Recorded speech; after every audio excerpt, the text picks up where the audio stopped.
Selamat datang kembali di pembahasan kita. Pernah nggak sih Anda mikir sebuah merek mau nyenengin semua orang, tapi malah ada kelompok pelanggan yang, ya ampun, pengalamannya jadi keganggu banget secara fisik.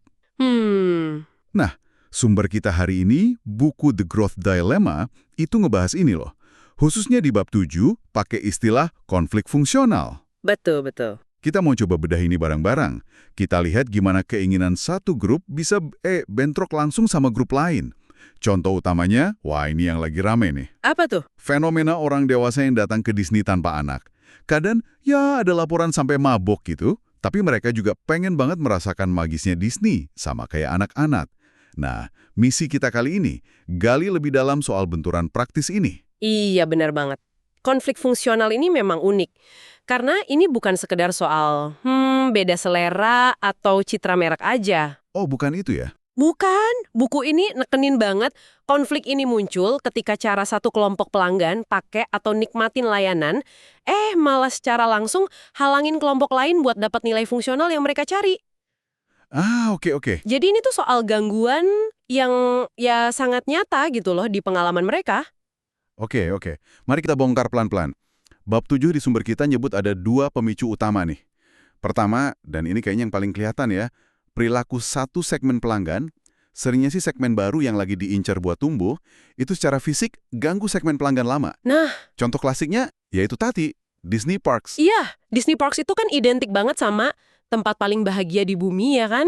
Surgalah buat keluarga yang bawa anak kecil. Benar. Mereka datang ke sana ya cari suasana yang ramah keluarga, wahana yang aman, yang seru buat anak-anak, makanan ringan yang disukai, hiburan yang sopan, itu nilai fungsional utama buat mereka. Nah, tapi kan beberapa tahun belakangan ini, ya sekitar 2010-an lah, muncul gelombang baru nih, Disney Adults.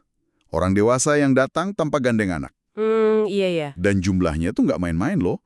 Sumber kita perkirakan di 2023 itu bisa sampai 40-50% pengunjung Disney World. Gede banget. Wah, signifikan ya. Ya, mereka ini datang cari nostalgia, tapi juga pengen pengalamannya yang agak beda, wahana yang lebih ekstrem mungkin, makan di restoran yang lebih bagus, dan nah ini dia, alkohol.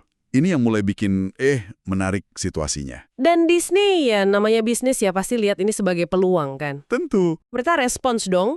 Ada paket nikah di taman, tur khusus dewasa, restoran fine dining, wahana yang lebih canggih, dan yang paling kerasa mungkin mereka perluas penjualan alkohol.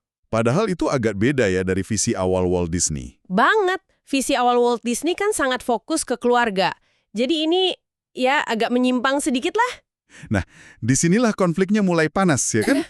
Ada tarik ulur yang nyata banget antara kelompok keluarga sama kelompok dewasa ini. Iya.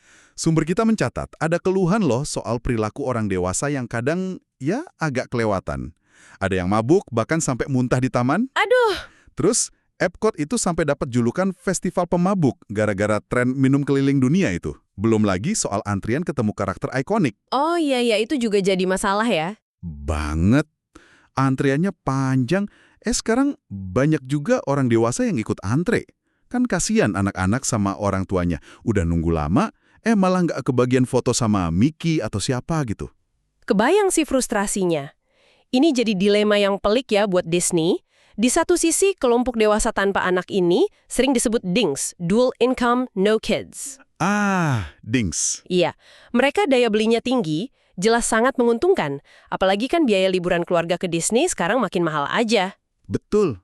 Tapi kalau terlalu fokus ke mereka, Disney juga beresiko kehilangan basis pelanggan keluarga. Itu kan inti bisnisnya dari dulu.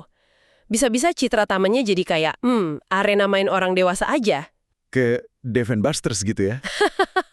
Nah, semacam itu. Sampai 2023, kata sumber ini, keseimbangan ini tuh masih dicari terus. Masih jadi tantangan besar buat Disney. Jadi jelas banget ya, gimana perilaku satu segmen bisa ganggu fungsi utama buat segmen lain. Nah, buku ini juga bahas pemicu kedua konflik fungsional, yaitu saat mereknya sendiri yang ubah penawaran secara drastis. Oke. Contohnya JCPenney. Ingat nggak waktu Ron Johnson jadi CEO tahun 2011? Mereka coba ganti citra jadi lebih mewah terjangkau. Oh iya, ingat. Itu strateginya radikal banget waktu itu. Gimana tuh? Mereka hapus total sistem diskon sama kupon. Padahal itu kan daya tarik utamanya JCPenney selama ini, ya kan? Banget. Orang ke sana kan nyari diskon. Iya, diganti sama harga jujur tiap hari katanya. Plus, mereka gandeng merek-merek yang lebih mahal. Tujuannya jelas sih, mau narik pembeli baru yang lebih muda, lebih kaya, lebih peduli tren. Tapi hasilnya? Wah, malah bencana. Pelanggan setia mereka yang datang ke JCPenney justru buat sensasi berburu diskon itu, ya kan? Iya, sensasi, dapet deal bagus. Nggak datang juga. Rugi dong. Rugi besar. Sekitar 4 miliar dolar katanya di tahun pertama aja. Ini contoh nyata banget gimana perubahan strategi, kalau nggak paham fungsi merek buat pelanggan intinya, bisa bikin konflik fungsional yang fatal. Wah, dalam juga ya pelajarannya dari JCPenney? Iya, kedua Asus ini, Disney sama JCPenney, benar-benar nunjukin betapa pentingnya kita paham gimana cara pelanggan yang beda-beda itu dapat nilai fungsional dari sebuah merek. Kalau kita abai, wah bisa rusak banget. Entah itu gara-gara perilaku pelanggan baru, atau ya gara-gara perubahan dari mereknya sendiri. Oke, jadi kesimpulannya, konflik fungsional ini bukan cuma teori ya. Ini bisa terjadi. Sangat nyata. Dan bisa merugikan banget. Intinya itu, pas cara satu kelompok nikmatin merek secara praktis, misalnya cari suasana magis tanpa gangguan di Disney, atau sensasi dapat diskon gede di JCPenney, itu berbenturan sama cara kelompok lain. Betul sekali. Dan ini menyisakan satu pertanyaan penting nih buat Anda pikirkan lebih lanjut. Apa tuh? Gini, kalau kita udah tahu nih, perilaku satu kelompok pelanggan itu bisa secara langsung mengurangi nilai fungsional buat kelompok lain, gimana seharusnya sebuah merek secara proaktif ya, ngerancang pengalamannya, atau produknya, atau bahkan tata ruang fisiknya gitu, untuk meminimalkan potensi gesekan ini. Sebelum konfliknya meledak gitu ya? Iya, sebelum konfliknya benar-benar muncul dan ngerusak hubungan sama pelanggan. Kira-kira ada nggak ya cara buat misahin atau ngakomodasi kebutuhan yang tabrakan ini dari awal? Menarik untuk dipikirkan kan?